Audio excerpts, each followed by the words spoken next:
முன்னோர்கள் ஆராய்ச்சி செய்து இந்த உலகத்துல இந்த பிரபஞ்சத்திலிருந்து எடுத்த கர்மவினை தீர்க்கக்கூடிய மூல மந்திரம். நீங்க கோவில்ல போய் விளக்கேத்துறதா இருந்தா இந்த மந்திரத்தை ஒரு முறை சொல்லுங்க. முற்பிறவியில செய்த பாவங்கள் எப்பிறவிக்கும் தொடராமல் இருக்க இப்பிறவியிலேயே என் தந்தை வழியில் வந்த கர்மாவினை, என் தாய் வழியில் வந்த கர்மாவினைகள், என் தாயுடைய கர்ப்பத்திலிருந்து நான் இந்த பூமிக்கு கொண்டு வந்த கர்மாவினைகளும் இன்றோடு நிவர்த்தியாகட்டுன்னு 5 தீபம் விளக்கேத்தி சாமிக்கு தேங்காய் பழம் பூ மாலை கல்கண்டு வாங்கி அர்ச்சனை பண்ணி உங்க ஜாதகத்தை கொண்டு போய் சாமி பாதத்துல வச்சு இன்னையோட எனக்கு எல்லாம் நல்லது நடக்கும்னு மனசார கும்பிட்டு வாங்க. வாழ்க்கையில அசுர வளர்ச்சிக்கு வந்து. அனைவருக்கும் வணக்கம்.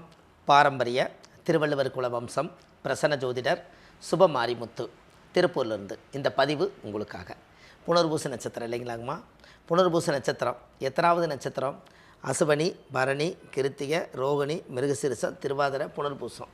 புனர்பூசம் வந்து 7வது நட்சத்திரங்க. ரைட்.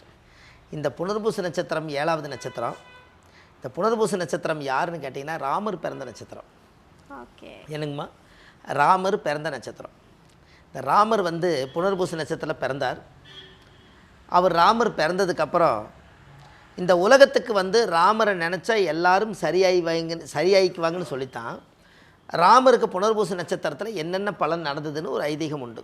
ஓகே, இதில் என்ன ஒரு நல்ல விஷயம்னு கேட்டிங்கன்னா, புனர்பூச நட்சத்திரத்தில் யாராவது பிறந்தா அவர் குரு திசையில் தான் பிறப்பார். குரு திசை. இந்த குரு திசையில் அவர் பிறப்பார். எப்பவுமே குரு மகா திசையில் பிறக்கிறது ஒரு புண்ணியங்க.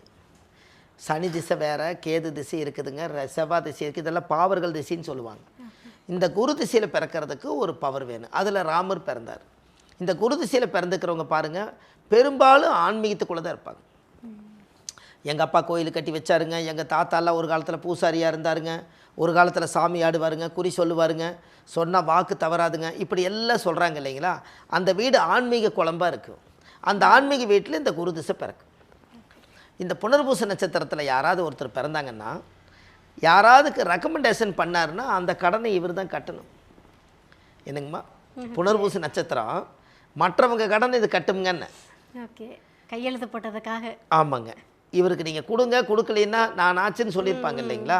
இந்த ரெக்கமெண்டேஷன் மட்டும் இவங்க பண்ணக்கூடாதுங்க புனர்பூச நட்சத்திரம். அப்படி புனர்பூச நட்சத்திரக்காரர் அப்படி பண்ணினாங்கன்னா அவர் கட்டலைன்னா இவர் கட்டணும். அந்த வாக்கு மாறாமல் இருக்கு.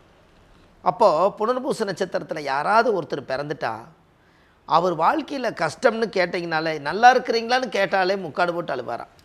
ஓகே, ஏங்க பேசுகிறீங்க, நான் பட்ட கஷ்டமெல்லாம் சின்ன வயசுலேருந்து போகாத இடம் இல்லை, கும்பிடாத சாமி இல்லை, எண்ணாத பணம் இல்லை, பார்க்காத துன்பம் இல்லை, எனக்கு இந்த பக்கம் பங்காளி வகை, இந்த பக்கம் தம்பிக்கு வகை, இந்த பக்கம் அப்பா வகை, இந்த பக்கம் நான் வகை, எனக்கு யாருமே இல்லைங்க, நான் அப்படியே காட்டுக்குள்ளே ராமர் மாதிரி வனவேச வாழ்க்கை வாழ்ந்துட்டு கிளம்பார். ஏன் அப்படின்னு கேட்டிங்கன்னா, புனர்பூச நட்சத்திரம் எல்லாத்துக்குமே ஹெல்ப் பண்ணும். ஓகே, அது இந்த பழமொழி ஒன்று இருக்குது இல்லைங்களா? எல்லோருக்கும் நல்லவன் தன்னை இழந்தான். என்னங்க? எல்லோருக்கும் நல்லவன் தன்னை இழம். ஆமாங்க.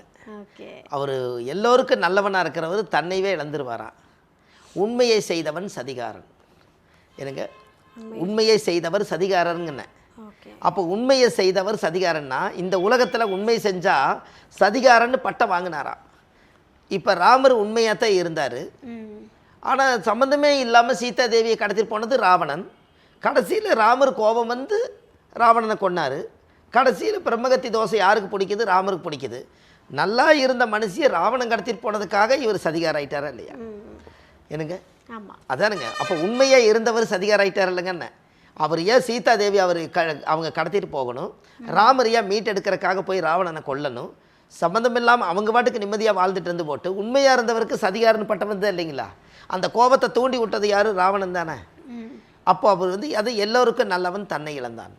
அவர் ராமர் எல்லாத்துக்கும் நேர்மையாக வாழணும், உண்மையாக இருக்கணும், யாருக்கிட்டையும் பொய் பேசக்கூடாது, திருட்டாக இருக்கக்கூடாது, நம்ம வாழ்ந்தது நம்ம பெருமை நம்ம கரெக்டாக இருக்குன்னு சொல்லி அவ்வளவு கரெக்டாக இருந்தவர் கடைசியில் ராமர் வந்து எல்லோருக்கும் நல்லவர், கடைசியில் எல்லாத்துக்கும் இருந்து பெத்த அப்பாவுக்கும் கூட கொல்லி வைக்கிறதுக்கு வராமல் வனவேசமாக காட்டுக்குழுந்தார். அப்போ எல்லோருக்கும் நல்லவன் தன்னை இழந்தான்.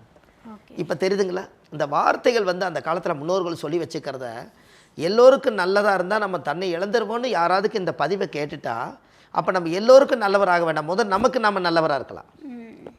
என்னங்கம்மா? அப்படி தானுங்களா? கண்டிப்பாக. எல்லோருக்கும் நல்லவர் தன்னை இழந்தாருன்னா நம்ம தெரிஞ்சுக்கிட்டா அப்போ ராமருக்கு இவ்வளவு நேர்மையாக இருந்தவருக்கு இவ்வளவு கஷ்டம் வந்து தன்னைவே இழந்திருக்கிறாரு. அப்போ ராமரை விடவா நம்ம ஒரு மனுஷ பிறவி தானே, நம்ம எதுக்கு நம்ம வந்து அவ்வளவு தூரம் அப்படி இருக்கணும். நம்ம அளவுக்கு நம்ம வாழ்ந்துட்டு போயிட்டா கொஞ்சம் காலம் தான் வாழ போகிற இந்த பூமியில். யாருக்கிட்டே பகை இல்லாமல், கடன் இல்லாமல், யாருக்கு ஒரு சொல்லு வாங்காமல், அவமானம் இல்லாமல், கெட்ட பேர் இல்லாமல், நமக்கு நம்மளே கல், நம்மளே உளி, நம்மளே சுத்தியில், நம்மளே சிலை செய்து, நம்மளே கும்பிட்டு, நம்மளே இந்த காலத்தை முடிச்சுக்கலான்ட்டு போயிட்டா எந்த பிரச்சனையும் இல்லை. கண்டிப்பாக. என்னங்கம்மா?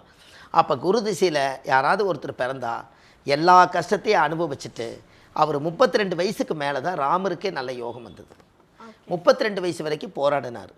அதில் பார்த்தீங்கனாலே அது கவியே உள்ள வரும். ஜென்ம ராமர் வனத்திலே சீதை சிறை வைத்ததும், தீதலாதொரு 3 துரியோதனும் படை மாண்டதும், இன்மை 8 வாலிப பட்டம் இழந்து போனதும், ஈசனா ரூபத்திலே தலையோட்டில் பிச்சை எடுத்ததும், தர்மபுத்திர நாளிலே வனவேசப்படி போனதும், சத்திய மாமுனி ஆற்றிலே யானைக்காலில் தலை வீழ்ந்ததும், உண்மை உற்றிட ராவணன் முடி 12 வீழ்ந்ததும். என்னங்க? அப்போ ராவணனை கொண்டுட்டாரல்லங்கன்னு. அப்போ ஜென்மத்தில் குரு வரும்போது ராமர் வந்து படை எடுத்தாருங்களா? அப்போ உண்மை உற்றிட ராவணன் முடி 12 வீழ்ந்ததும். அவர் போரில் போய் ராவணனை சாய்க்கிறார். அப்போ அவ்வளோ பெரிய யுத்தகாரகராக மாறி புனர்பூச நட்சத்திரத்துக்கு ஒரு மதம் பிடிச்சுதா இல்லைங்களா ராமர்? அதனால தான் யாருக்கும் ரெக்கமெண்டேஷன் பண்ணாமல் நமக்களவாக வாழ்ந்துட்டு போயிட்டால் புனர்பூச தப்பிச்சுது. இல்லைன்னா அது மாட்டிக்கு இல்லைங்களா? அது ஆணாக இருந்தாலும் சரி, பெண்ணாக, அவங்கவுங்களுக்கு தகுந்த பிரச்சனைகள் அதுக்குள்ளே இருக்கும் இல்லைங்களா? இப்போ நீங்கள் ஒரு வீடு கட்டலான்னு நினைக்கிறீங்க. புனர்பூச நட்சத்திரக்காரர் வீடு கட்டினதுக்கப்புறம் தான் கடனாளி ஆயிடுவாருங்கன்னு.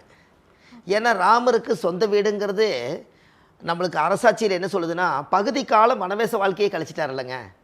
அவர் ஒரு வீடு தோடி அவர் ஒரு ஏசியிலேயே இருந்தார் இல்லை, அவர் காட்டுக்குள்ளே இருந்தார். அப்போ அவருடைய கெட்ட நேரம் முடிய வரைக்கும் காட்டுக்குள்ளே இருந்து காலத்தை கழித்து நல்ல நேரம் வரும்போது சீதாதேவி மீட்டெடுத்தார். கரெக்டு தானுங்கம்மா? அப்படி தானே இருந்தார். அப்போது நமக்கு வீடு வாங்கினா அந்த புனர்பூச நட்சத்திரக்காரர் என்றைக்கு அவர் வீடு கட்டுறாரோ, இந்த சமுதாயத்தில் நம்ம நல்லா இருக்கலான்னு வீடு கட்டினா அது கடனாளியாகி நிம்மதி இல்லாமல் போயிடுவான். அதனால் என்றைக்குமே அவங்க பேரில் கட்டுறதை விட குடும்பத்தில் வேறவங்க பேரில் கட்டலாம். அதனால தான் புனர்பூச நட்சத்திரத்துக்கு மிதுன ராசி வரும், கடக ராசி வரும். கடகம் என்பது 4வது வீடு. கடகம்னா வீடு, வாகனம், சொத்து, இருப்பிடம். இந்த நிம்மதியை தானாகவே இழுத்து விட்டுருமா. அப்போ ஜாதகத்தில் அந்த பவர் தோஷங்கள் வந்து அதிகமாக இருக்கிறனால நம்ம முன்னோர்கள் அந்த காலத்தில் எப்படி சொல்லியிருக்காங்கன்னா, 21 தலைமுறையிலையுமே பாவங்கள் செய்யாமல் இருந்தால் தான் அடுத்த தலைமுறையாக அந்த சாபங்கள் நீங்கி ஒரு புனிதமான குழந்தைய பிறக்குமா. அப்போ பாருங்கள், புனர்பூச நட்சத்திரத்தில் ராமர் பிறந்தா நான் ஒரு யூடியூப்பில் நிறைய விஷயங்கள் சொல்லுவேன். சுப மாரிமுத்துன்னு யூடியூப்பில் போனீங்கன்னா ஒரு 1000கணக்கான பதிவுகள் இருக்குது. அதில் ஒரு விஷயம் சொல்கிறேங்க. யார் புனர்பூச நட்சத்திரத்தில் பிறந்துக்கிறாங்களோ அவங்களுடைய தாத்தா பாட்டி யாராவது ஒருத்தர் ராமர் பூஜை பண்ணி மகாபாரத ராமாயணம் படித்து சாமி கும்பிட்டு ராமர் பூஜை பண்ணினதுக்கு அப்புறம் தான் இவர் பிறந்திருப்பார். ராமாயணம் படித்து மகாபாரதம் படித்து ராமாயணத்தை படித்து சுண்டல் பொறிகடலையெல்லாம் வச்சு எல்லாத்துக்கும் விநியோகம் செய்ததுக்கப்புறம் தான் அந்த வீட்டில் ஒரு புனர்பூச நட்சத்திரம் ராமர் பிறப்பாராம். அப்படின்னா பாரு. அப்போ இதெல்லாம் நினச்சி பார்த்தாலே ஒரு இது மாதிரி இருக்குது இல்லைங்களா? அப்போ புனர்பூச நட்சத்திரத்தில் பிறந்தால் குரு திசையில் தான் பிறப்பார். குரு திசை மொத்தம் 16 வருஷங்க. இந்த குருன்னா அந்த காலத்தில் ஒரு ஐதீகம் ஒன்று உண்டு. குருன்னா யாருன்னா 16 செல்வம் பெற்று பெருவாழ் வாழுன்னு சொன்னதுக்கு இந்த குரு தான் வாழ்த்துனாராம். அந்த திசை தான் குரு திசை 16 வருஷங்க. அப்போ எப்படி கொண்டு வந்து சேர்த்துறாங்க பாருங்கள். அந்த லிங்க் எப்படி சேருது பாருங்க. குரு திசை தான் 16 வருஷங்க. அப்போ குருக்கிட்ட போய் ஒரு ஆசீர்வாதம் வாங்கிட்டு வேணா அவர் என்ன சொல்லுவாராம்மா, 16 பெற்று பெருவாழ்வு வாழணும்னு சொன்னாராம்.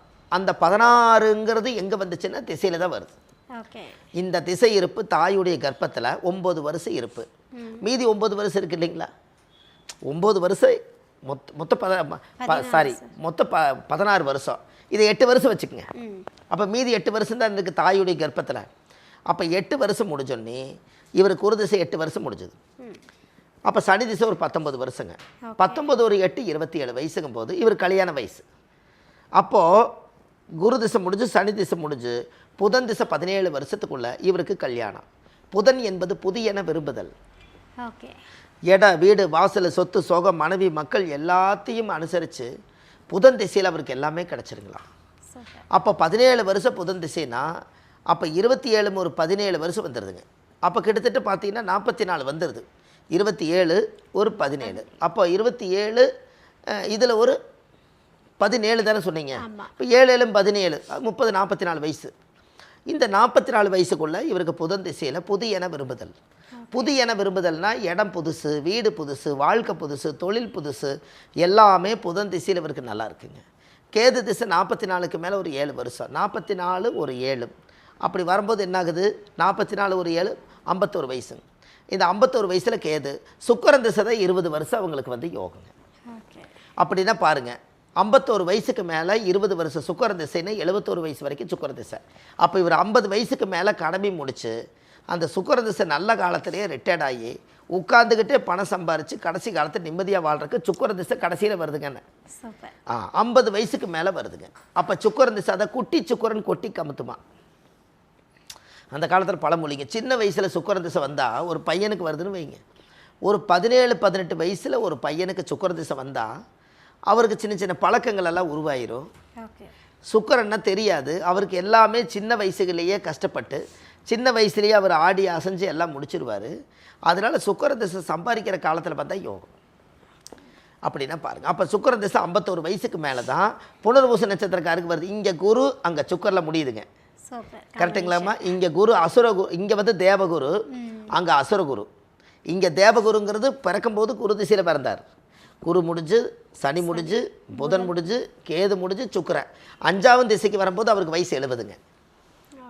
அப்போ 70 வயசுக்குள்ளே அவருடைய வாழ்க்கையில் ஒரு தடுமாற்றம் இல்லாமல் ஒரு நல்ல பேரும் புகழோடு வாழ்கிறதுக்கு சுக்கிரன் திசையே நல்ல ஒரு காரணமாக இருக்குது. அப்போ அதுக்கு ஒரு பெரிய யோகம் என்னென்னா, நம்ம குடும்ப பாரம்பரிய வம்சாவளியில் நம்ம முன்னோர்கள் வாழ்ந்த வாழ்க்கையில் எல்லாத்தையும் சரி பண்ணி கொண்டு போகிறது தான் புனர்பூச நட்சத்திரம். அவருடைய வீட்டில் ராமர் சீதாதேவி பட்டாபிஷேகம் பண்ண படம் ஒன்று இருந்துச்சுனாலே அவங்க வாழ்க்கை ரொம்ப சிறப்பாக இருக்கும். எதுக்காக அப்படின்னா, அவர் எல்லாத்தையும் இழந்தார், மீட்டெடுத்தோடனே அவருக்கு பட்டாபிஷேகம் நடந்தது இல்லைங்க. அதனால் பட்டாபிஷேகத்தினுடைய படம் பிரேம் எடுத்து வச்சு முறையாக சாமி கும்பிட்டு வந்தாலே உங்கள் வாழ்க்கை ரொம்ப சிறப்பாக இருக்கும். இது எல்லாம் நீங்கள் வந்து இந்த பதிவில் வந்து பார்த்தீங்கன்னா ஒவ்வொரு நட்சத்திரங்களை பற்றி இப்போ நம்ம சொல்லும் போது தான் தெரியுது, ஒருத்தருடைய வாழ்க்கையில் நான் என்னென்ன வயசில் எந்தெந்த திசை நான் கடந்து போவேன் அப்படிங்கிற இந்த ஒரு அமைப்பு இதில் வருது இல்லைங்களா. இது எல்லாம் தான் உங்களுக்கு கொடுப்பன இல்லைங்களா. அப்போ இதை வச்சு ஒவ்வொருத்தருடைய வாழ்க்கையிலையும் ஒரு நட்சத்திரத்தை சொன்னால் உங்கள் தலையெழுத்தவே தெரிஞ்சுக்கிற அளவுக்கு இந்த பதிவில் உங்களுக்கு இந்த ஆழமான விஷயத்தை இந்த உலகத்துக்கு சமர்ப்பணம் செஞ்சுருக்கேன். சரிங்களாம்மா? கண்டிப்பாக ரொம்ப சந்தோஷங்கம்மா. இது இன்னும் அடுத்தடுத்த நட்சத்திரங்களில் நிறையா விஷயங்களை இன்னும் நம்ம பார்ப்போம். இந்த கோவில் ஒன்று இருக்குதுங்க, அந்த கோயில் ஒன்று உங்களுக்கு கொடுத்துட்றேன். அந்த கோயிலுக்கு நீங்கள் போயிட்டு வந்தாச்சுன்னு சொன்னால் உங்களுடைய ஜென்ம கர்மவினை தோஷம் அன்றோடு நிவர்த்தியாகும். அதாவது வந்து எதிர்காலத்தை கணிச்சு சொல்றது மட்டும் இல்லாம, சரி, நீங்க வந்து கோவிலுக்கும் போயிட்டு வாங்க, நான் அதுக்கும் வழிகாட்டுறேன்னு சொல்லிட்டு ஒவ்வொரு நட்சத்திர நேயர்களுக்கும் ரொம்ப அழகா வந்து நிறைய பலன்கள் கொடுத்துருக்கீங்க. தொடர்ந்து வந்து மற்றும் ஒரு நேர்காணல்ல சந்திக்கிறேன். சரிம்மா, சரி, ரொம்ப நன்றிங்கம்மா, வணக்கங்க. ஐயா, புனர்பூச நட்சத்திரத்திற்கு பலன்களை வந்து அப்படியே துல்லியமாக போட்டு வச்சிட்டீங்க. சரி, இப்போ நீங்கள் வந்து சொல்லிட்டீங்க பிரச்சனை தீரணும், இல்லை நீங்கள் போயிட்டு ஒரே ஒரு தடவை அந்த கோயிலுக்கு போயிட்டு வாங்க, வாழ்க்கை மாறிடும்னு சொல்லிட்டீங்க. இப்போ இந்த புனர்பூச நட்சத்திரம் எந்த கோவிலை போய் வழிபட்டுட்டு வரணும்? கண்டிப்பாங்கம்மா, ரொம்ப சந்தோஷம். ஏன்னு கேட்டிங்கன்னா, ஜாதகத்தில் வந்து இந்த புனர்பூச நட்சத்திரம் மிகப்பெரிய ஒரு நட்சத்திரங்க. ராமரே வந்து பிறந்த நட்சத்திரம். 27 நட்சத்திரத்தில் ராமர் பிறந்த நட்சத்திரங்க. அதனால் இந்த பழைய வாணியம்பாடின்னு ஒரு ஊர் இருக்குது.